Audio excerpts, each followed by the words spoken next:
Let's get more perspective on this issue, and we are now being joined live from our Abuja studios by the Director General of the National Agency for the Prohibition of Trafficking in Persons, NAPTIP, Julie Okadonli. I want to thank you so much indeed for joining us on the News at 10.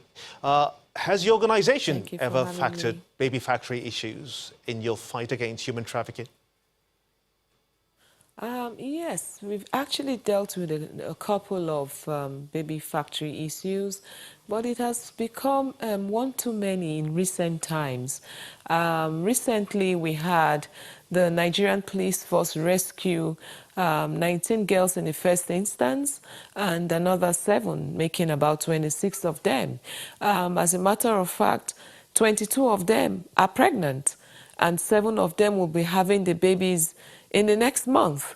Thanks to the British Deputy High Commission, they supplied a lot of food items to my shelter only last night. So we have these issues on our hands now, and we're going to embark on a massive sensitization campaign against things like happening to young girls like this. Now, many cases, unfortunately, about this baby factory have been uncovered in the past few years, in some cases recently. You're also in that fray trying to help them. How huge do you think this problem is? Well, as a matter of fact, this is a very, very big problem, especially in the southeastern and south-south parts of the country. We have minors from the ages of 13 to 17 and adults as well, as old as even 37. So most of them were gang raped. Some of them were also raped by very close relations, which they are, because of the fear of stigmatization, as close as uncles, fathers, brothers, stigmatization of having to have a child that belongs to a very close family member or that was conceived as a result of rape. So these are the cases that we have. And of course, some get pregnant, unwanted pregnancies by their boyfriends, and then the fear of taking such pregnancies back home has made these girls to, be easy targets for traffickers who have taken advantage of their situation. They have recruits, agents now that take advantage of this situation and take these girls to some houses where they are delivered and the babies are taken off them to sell. Now, what would you say is the solution, the ultimate solution to try to fix this problem? In the views of many, it has lingered for too long and it has to be stopped. Yeah, I think sensitization is very key. Education is very important. The state governments have to up their games. They must make basic education compulsory and free. It's also important that they infuse skill acquisition programs in primary and secondary school education, so that in the event that any of these girls drop out of school for whatever reason, they already have a skill, that they can work with. Most of the girls are not schooled at all, and the Bible tells me, my people die for lack of knowledge. I mean, it's very easy to get an illiterate to do just about anything, so these the state governments have a major role to play. This is not just about the federal government. The state governments have a major role to play. As soon as these girls are counseled and their medicals are taken care of, most of them are going to have babies very soon. We'll be engaging with the state governments. They come from 5 different states, and those governors must know about this situation and take charge of these girls. Brilliant. The Director General of the National Agency for the Prohibition of Trafficking in Persons, NAPTIP, Julie Okadonli, we must thank you so much indeed for sharing this with us on the News at 10. Thank you very much. The Vice President has been speaking on how best to make the promotion of Nigerian culture, heritage a major export. Professor Yemi Oshibajo was speaking at the 2019 United Arab Emirates Cultural Arts and Exhibition held in Lagos today. The event was an opportunity to showcase arts from both countries and also served as an appropriate platform for the Vice President to appreciate the works on display and speak on the relationship of both countries and the prospects ahead. Nigeria and the UAE, as you know, have very deep and fruitful relationships. And this is growing, I must say, at a very promising rate, especially with His Excellency Ambassador Al-Tafak estimating this year that our bilateral trade is somewhere in the region of $1.2 billion. As both our countries, as regional players, major regional players, a relationship of this depth is necessary, and we're truly grateful that this is one of the many sectors where we can actually cooperate. Nigerians make up some of the most frequent African visitors to Dubai, many of whom, of course, visit for tourism. But I'm sure that very many, and in the years to come, will be visiting both countries for arts and culture in particular. The Anambra State rice revolution has taken a new dimension with the commissioning of the Coscharis ultra-modern rice processing mill by the state government at the Igbariam community in Anambra State. That's in the East local government area. The mill, which is a public-private partnership between Anambra State government and Coscharis Farms, has the capacity to process 120,000 metric tons of rice annually. Rice is a staple food in Nigeria. This provides a ready market for the product, and in order to curb import and boost food security, the Anambra State government is encouraging more rice production at home, such as this Coscharis ultra-modern rice mill in Igbariam, Anambra East local government area, with a capacity to process 120,000 metric tons of rice per annum. The governor of Anambra State, Willie Obiano, in company of his Kebbi State counterpart, Minister of State for Agriculture and Rural Development, the central bank governor, leads other dignitaries to the commissioning of the Coscharis ultra-modern rice mill. The chief executive director of Coscharis Farms, Cosmos Maduka, highlights the impact of the public-private partnership between Anambra State and Coscharis Farms. We want to contribute significantly to the government effort to ensure food sufficiency through local production of rice. The governor of the Central Bank of Nigeria, Godwin Emefiele, appreciates the state government for providing an enabling environment for investment while applauding the consistency of the management of Coscharis Farms for their character. The Kebbi State governor points to the value chain of the rice mill. Coscharis Farms Limited has so far made a repayment of over 800 million naira out of the 2 billion naira that was initially released to RIG. Not only will they have uptake for their produce, they will also have better seedlings. The federal government's policy on food production is playing out well, according to the Minister of State for Agriculture, Mustafa Shehuri, where Nigerians produce what they eat and eat what they produce. I'm happy to say that Nigeria is on the path of sustainable rice production, with the attendant increase in employment opportunities and improved standard of living of its people. For Governor Obiano, the agricultural revolution has turned full circle with the ultra-modern rice mill. Today, our rice production output stands at 345,280 metric tons. The ultra-modern rice mill is commissioned by the Minister of State for Agriculture, followed by the inspection of the facility.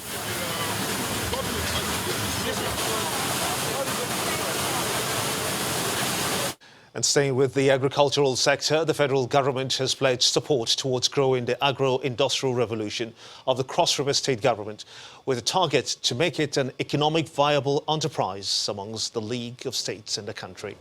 The governor of the Central Bank of Nigeria, Mr. Godwin Emefiele, was speaking shortly after a tour of the agro-industrial project in Calabar. The tour, which was also in company of the Cross River and the Kebbi State governor, saw the inspection of the state's garment factory, rice seed and seedlings factory, Kalachika Kala noodles, among others. CBN Governor Godwin Emefiele, Governor Abubakar Bagudu of Kebbi State, and the host Governor Ben Ayade of Cross River State on a facility tour of the Ayade Industrial Park.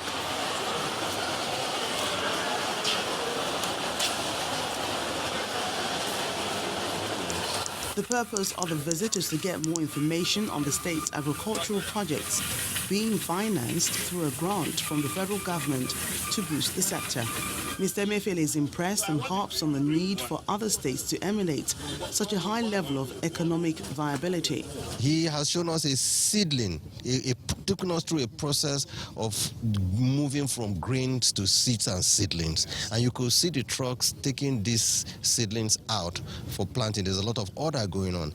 And we will try as much as possible to get to a point where we're encouraging all the state governments that are into rice, they should pick up their seedlings from here, because we're saying this only we can create jobs for Cross River. And there's a surprise announcement from the CBN governor.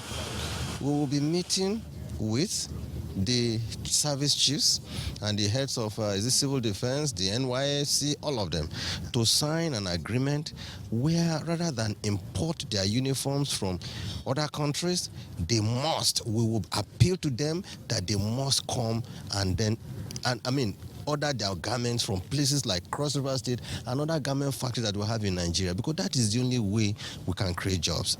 Meanwhile, the Kebbi State governor also commends Governor Ayade for his vision, which complements the federal government's policies for food security. This gives confidence that we have what it takes to compete in that Africa-wide agreement and indeed within the world. Acknowledging the words of praise from his visitors, Governor Ayade says the journey has been good so far and thanks the federal government for its input. He also chips in that the state is grateful for where it is in terms of industrialization, but needs more support to get to where it wants to be. It's the CBN governor who, in his own kindness, gave us the initial grant of 3 billion naira to start off on this project. And I must use this opportunity to say thank you. And I'm happy he's here, at least to see what we have done with that, even though that fund has done so much. As Oliver Twist, we're here also to say, after seeing, now that you have given birth to a child, would you allow the child to buy?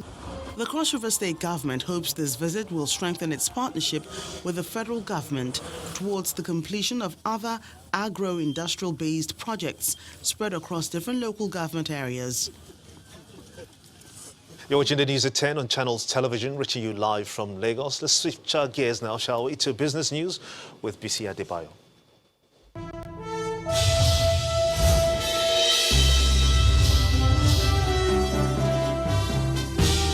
Welcome to Business News. In fulfillment of its commitment to support the creative industry, the federal government has officially handed over landed documents of the 40-acre Igomi Creative Park to the central bank. The official handover, which was carried out by the Lagos State government on behalf of the federal government, had in attendance the governor, Mr. Babajide Sanwo-Olu, the central bank governor, Mr. Godwin Emefiele, as well as other top officials of the Lagos State government and the Bankers Committee. The Creative Industry Initiative, which is aimed at unlocking the creative talents of Nigerian youth, is designed to generate 800,000 jobs in the music, fashion, as well as ICT sectors and increase the revenue of the industry by $300 million. The Central Bank of Nigeria has injected a total of $311.5 million in the retail secondary market intervention sales and 15 million Chinese yuan in the spot and short-tenured forward segment of the interbank foreign exchange market.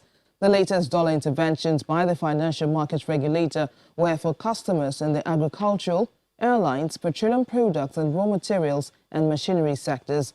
Similarly, the yuan component was for payment of renminbi-denominated letters of credit for agriculture as well as raw materials.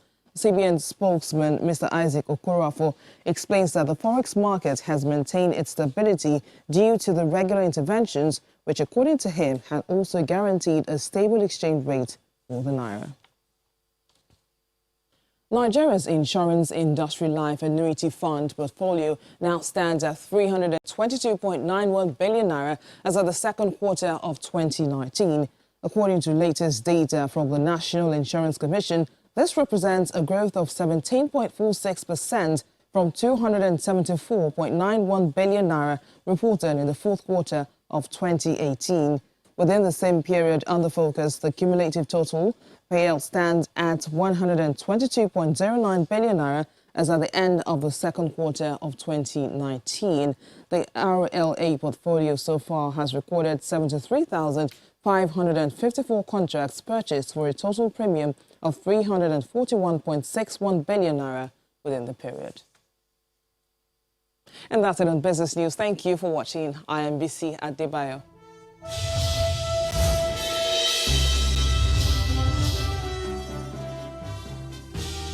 More stories now. The Rivers State Governorship Election Petition Tribunal today affirmed the victory of Governor Nyesom Wike as the duly elected governor of Rivers State in the March the 9th governorship election.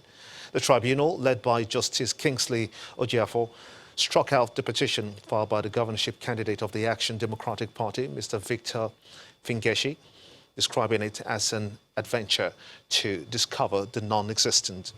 Chairman of the tribunal, Justice K.A. Ojiako, in his ruling, said that Mr. Fingeshi of the ADP lacked the locus standi to file the petition, and that he failed woefully to prove that Mr. Wike did not score the highest number of lawful votes during the election.